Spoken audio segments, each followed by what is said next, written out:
आखिर गणेश जी की पूजा में तुलसी का प्रयोग क्यों नहीं करते हैं? तुलसी माता के प्रभाव और विकास और महत्व को हम सब जानते हैं।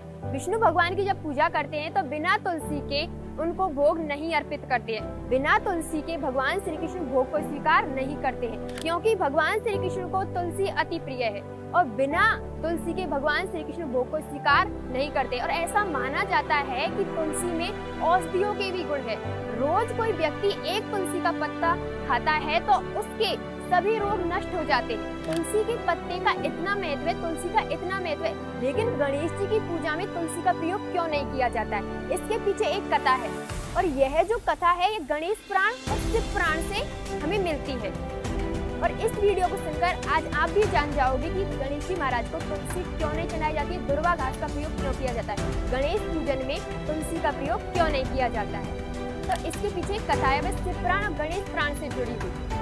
यह जो कथा है इसमें एक तरफ गणेश जी महाराज श्री गंगा के तट पर तपस्या में लीन थे, भक्ति में लीन थे, तपस्या कर रहे थे। और एक तरफ तुलसी जी अपने स्वयंवर के रूप में खोज के लिए निकली हुई थी तीर्थ यात्रा पर। और वह रास्ते में गणेश जी महाराज को तपस्या करते हुए देखती है कि गणेश जी महाराज के सारे शरीर पर चंदन का लेप लगा हुआ है, कि गणेश जी महाराज के सारे शरीर पर चंदन का लेप लगा हुआ है और गले में 7 रत्नों से जड़ित माला पहने हुए हैं और कमर में रेशमी पीतांबर पहने हुए हैं और रतन जड़ित सिंहासन पर बैठे हुए। और उनकी जो छवि है बहुत प्यारी लग रही है, बहुत सुंदर लग रहे हैं गणेश जी महाराज। उनके उस सुंदर रूप को देख करके राधा रानी उन पर मोहित हो जाती है।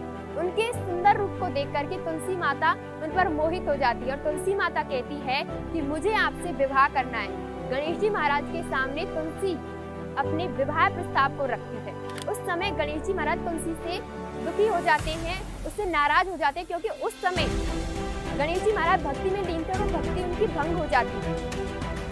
तब वे तुलसी से कहते हैं कि मैं ब्रह्मचारी रहना चाहता हूँ, मैं आपसे विवाह नहीं कर सकता, आप किसी और को ढूंढिए।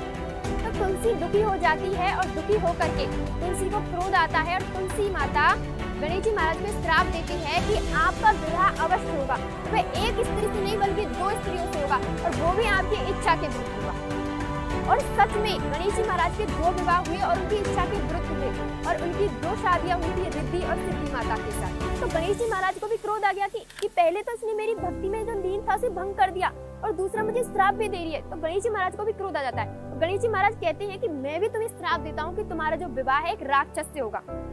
तो तुलसी माता सुन करके कि उसका विवाह एक दैत्य से होगा, तो तुलसी माता को अपनी गलती का पछतावा होता है और वह गणेश जी महाराज से माफी मांगने लगती है, कहती है कि मुझे माफ कर दीजिए। तो गणेश जी महाराज कहते हैं कि मैं तुम्हें क्षमा तो कर दूंगा, लेकिन तुम्हारा विवाह शंखचूड़ नामक असुर से अवश्य होगा। लेकिन उसके बाद श्री कृष्ण की तुम अति प्रिय हो जाओगी, श्री कृष्ण की तुम अति प्रिय हो जाओगी और कलयुग में लोग तुम्हारी सबसे ज्यादा पूजा करेंगे। कलयुग में लोगों के मोक्ष तक जाने का द्वार तुलसी है।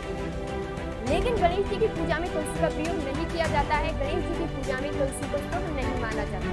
लेकिन गणेश जी महाराज कहते हैं कि मेरी पूजा में तुम्हें शुभ नहीं माना जाएगा, मेरी पूजा में तुम्हें नहीं अर्पित किया जाएगा, इसलिए गणेश जी महाराज को तुलसी अर्पित नहीं की जाती।